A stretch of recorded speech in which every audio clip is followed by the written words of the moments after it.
look, even if you look at what happened with COVID, let's just look at that. Like, how did they pass this off? Look at the media today. Do you know that they're giving COVID vaccines to 6-month-old children now? We know how bad it is. We know that it ruins stem cells in pregnant women. They don't give stem cells to their babies. The industry's upset because the placentas no longer have stem cells. They used to use those stem cells in research and cosmetics, etc. They're not getting them anymore because of what the COVID shots did to the placentas and those infants. That's not being talked about in the media. Nothing bad about the shots being talked about when we have Kevin McKernan and all these people looking at it going, there's SV40 in it. There was a staphylococcal endotoxin gene. There were 2 snake genes in there. You know, it's a definite gain of function. Nope. We got to put it on the baby vaccine schedule, because any doubts whether or not well funded about the vaccination must not be allowed to exist. That's why. That sounds like a religion. And it's been It gone sounds on. like a cult. It sounds like a crazy cult that the whole world's been sucked into.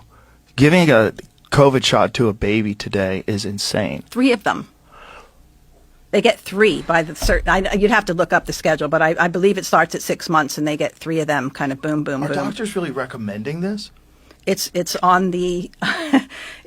Look, there's a group of people called ACIP. They're doctors, usually with vaccine interests in their bank accounts, that make the recommendations for the vaccines, and they have recommended that 6-month-olds. So if your doctor is following the ACIP program, you have to be offered that vaccine. And now that doctor, this is another part of the story, is that doctor's likely to lose $250,000 a year if they don't do that, because there's incentive given to hospitals and doctors, which is what naively I was on the other end of when I woke up in 2008 and said, wait a minute, why are we doing this stuff to my sick, inflamed patients? You're giving more inflammation.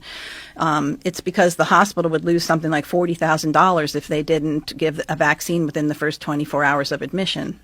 Oh, my God. And they would get $40,000 if it was all a money game. That's really the bottom line of it. And I didn't know that until a nurse years ago, who was a high-level administration. She said, Suzanne, this is why they did that to you. Oh, wow, okay. Well, at least it makes sense now.